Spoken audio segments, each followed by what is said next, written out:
Okay, today we're making spaghetti with meat sauce to can. Got my 2.5 pounds of ground beef cooked up. Got my basil, tomatoes from my mom and dad's garden that they picked. These have been washed, bad spots cut out. I've got my mushrooms, onion, and green pepper that goes in it. I've got more tomatoes. These are slicing tomatoes, heirloom tomatoes, Romas. I'm gonna be mixing them. These are more of a paste tomato. They're thicker and have less water than these, but they'll all work. So first we're going to, now that we have our meat cooked up, we're gonna go ahead and cut up the rest of the vegetables for the recipe. And that's gonna be a cup of onion, a cup of green pepper, and a cup of mushrooms. Okay, so 30 pounds of tomatoes. Some are heirlooms, some are slicers, some are the paste tomatoes. Got them in 2 pots. Gonna cook them and warm them up a little bit, soften them up, then we're gonna run them through the food mill. So we need about a cup of green peppers. I'm gonna dice those, not very big. I know they will cook down in the sauce a bit, but I wanna be able to find them when the sauce is done. So that's about a cup. Or you could do a cup of celery. I'm not a big fan of celery. I like the peppers. So we're gonna do a couple of those.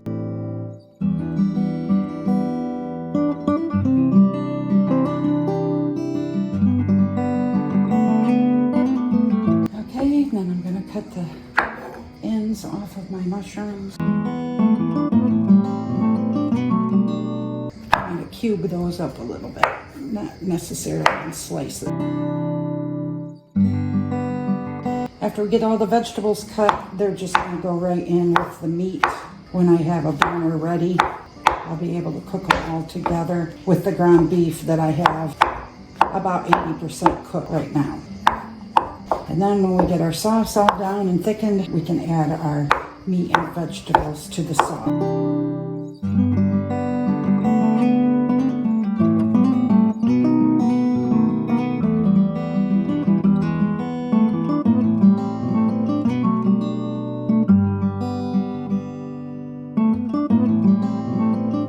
Okay, so now I've drained some of my cooked tomatoes. I'm gonna drain them a little at a time, and you can see there's still water in there. But I'm gonna put the tomatoes a little bit at a time after I drain them again with my spoon. This is skin, seeds, and all. Cooked down, drained of the water and the juice. I saved the juice in a bowl because I'm not gonna waste it. I'm gonna can that too, so. Then we'll drain some more. So into this pan with the sauce, into that pan with the seed. I've got a stopper here. Push the tomatoes down and get them started. And for some reason mine's not suction cupping to the counter anymore. Not quite sure why. I'll try to figure that out and get it fixed.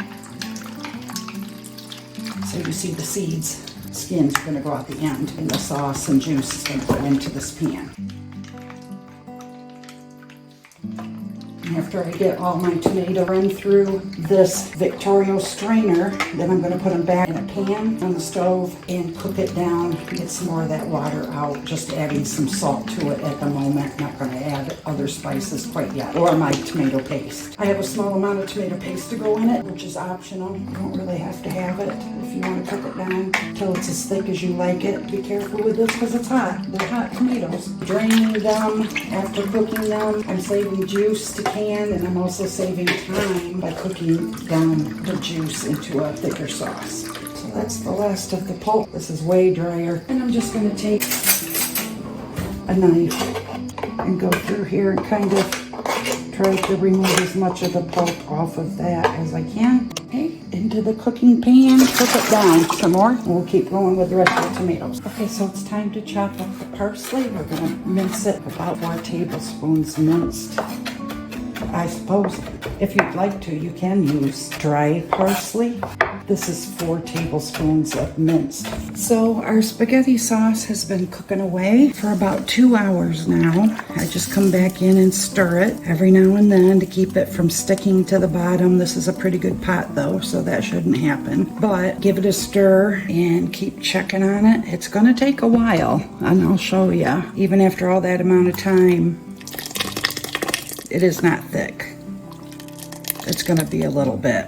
We want our spaghetti sauce to cook down to about half the volume we started with, which you can see it's gone down about maybe an inch, inch and a half. We want to reduce this by at least 50% to get it thick enough for us to jar up. Okay, it's the next day. I put my spaghetti sauce in the refrigerator. It got too late and I put it on early this morning and kept cooking it until it got thicker and thick enough to can. So I have my pressure canner heating up. This is being pressure canned. It has meat and vegetables in it. I'll show you what it looks like here. We're gonna put it in quart jars and it's pretty thick. And I put in about a 7-ounce jar of tomato paste to thicken it up a little bit.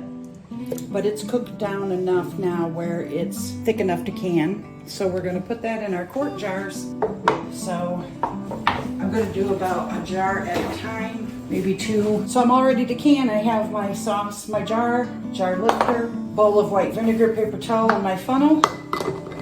And we'll get this going. I also washed and dried my lids and rings. You no longer have to boil them, but if you like to heat them up, if that's your preference, you go ahead and do that.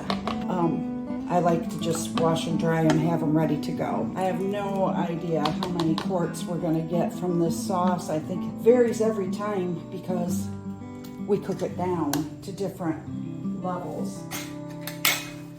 So we'll find out how many we're gonna get here in just a minute. But keep an inch headspace. Wipe everything off the top of your jar. Put your clean lid, keep your clean lid or your brand new lid fingertip tight on the ring. We're gonna put that in our canner. Get another jar. Do another one. Put our funnel on. Jar up some sauce.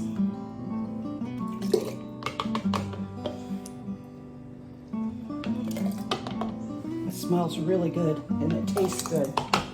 I did adjust it by adding another teaspoon of salt for our taste. So you're going to want to taste it when yours is ready to be canned. Make sure it doesn't need any other spices added to it, or you can add onion powder, garlic powder, salt, pepper, dry basil, anything you want to add to it at this point so it tastes the way you want it to. Put on your new lid, fingertip tight, put it in the canner. So I'm going to continue to fill my jars, get them in the canner, and I'll bring you back. Okay, so we processed for 90 minutes and then I shut the burner off and let the jars sit until the lid dropped down to 0 on its own. Forgot to put my vinegar in, so I'll have to wash my jars off. But this is the spaghetti sauce, 5 quarts and a pint. And they're sealing already. Just getting them out. I can hear them pinging. Okay. I don't know. It's got a little bit of mineral deposit on the jars, but you can see it turned out really well. When I wash the jars, they'll be all nice and clean, but that's why I put vinegar in with them when they can, and I just had forgotten to do that. So there we go. I wanted to also mention that with this recipe, it's from the Ball Blue Book. I followed the recipe. I put basil in mine, fresh chopped basil, which I knew I could do because I'm pressure canning. But the recipe in the Ball Blue Book has been tested and approved, and that's what I used. So it called for 2.5 pounds of meat, which is what I used in this recipe. I wouldn't add more meat to can it because that's not been tested and it's not approved to add more than 2.5 pounds. So I would go with the 2.5 pounds like the recipe calls for. If you want more meat in your sauce, I would add that when you open a jar to use it. But until then, I would leave it just as the recipe states. And I will put the recipe in the description below, but I just wanted to mention that to you. I was expecting to get 7 quarts. I got 5 quarts and a pint, so 5.5 quarts. And I think that's due to I cooked it quite long to get it thick. I'd rather have less sauce and have it be really thick and good than to can it up when it's too thin just to get more. So I don't pay too much attention to that part of it as much as I do cooking it down to where it's thick. But I think it turned out pretty well. So I get the light blocked, but it's got our meat and green peppers, onions. Like I said, you could use celery instead of the green peppers if you wanted to. But that'll make a nice sauce to put on, to use with anything that you would use spaghetti sauce for. If you're making something that takes a marinara sauce, so that'll be the next one that we make together. I'm gonna make just a plain marinara that doesn't have any meat or anything in it, and that can be water bath canned.